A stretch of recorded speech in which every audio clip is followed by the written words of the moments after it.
Sa video na to, pag-usapan natin kung paano ka magbebenta ng timplang kape sa tindahan. Madali lang to. Game!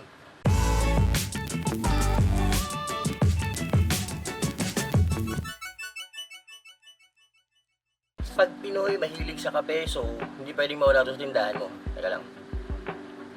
Mabilis lang to. Tatlo lang kailangan mo. Kape, styro cup, at mainit na tubig. Napakamabenta na ito tuwing umaga at saka hapon. So dapat prepared ka sa mainit na tubig tuwing umaga at hapon. Meron din mga nagkakape sa tanghali pero bihira. Magkano presyo nito kapag ibebenta mo? Okay, para mabilis. Ang suggested ko pala ditong gamitin mo ay twin pack. Huwag yung single. Kasi yung twin pack mas mura. Kasi ang isang twin pack na dito sa supplier namin is 136 per 10 sachets. So yun, pag hinati mo yung twin pack, papatak siya ng 6.9. Whereas, pag yung single na kape yung ginamit mo, 7.8 ang isa.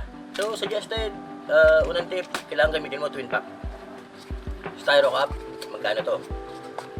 Huling bili ko sa package center, isang box. Naglalaman siya ng 1,000 na styro cup.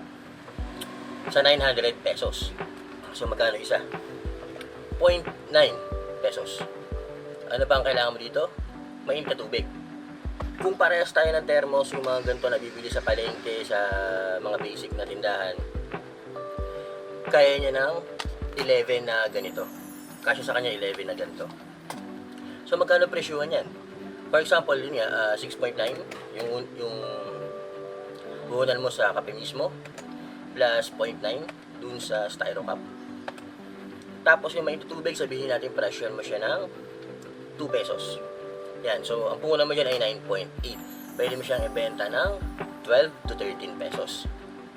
Mura lang, no? Mabenta yun sa umaga, tapos ang mura lang, ang mabilis lang timplahin, di ba?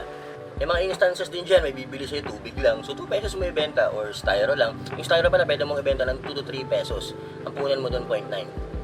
Ang maibibigay kong tip dito is dapat sobrang dami mong variants nito. May Nescafe pa, may Great Taste White.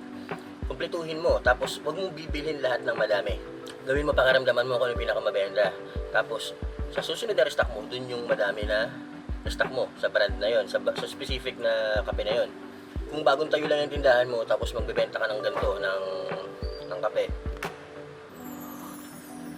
lagyan mo ng signage, timplang kape, available here, mga ganun. Or kape, available here, mga ganyan.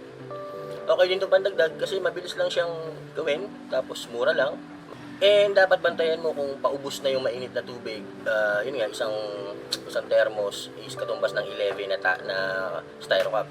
Hassle kasi yan, may bibili tapos wala, di ba, papainit ka pa. Common question, mineral water po ba yung ginagamit niyo dyan? Pwede, pero magdadagdag ka. Sabihin natin na 1 peso kung mineral yung gagamitin mo. Pag hindi naman, okay na yun, 12 to 13 pesos. Sana nakatulong tong video na to. Subscribe kung may hilig ka sa kape. At hanggang sa muli.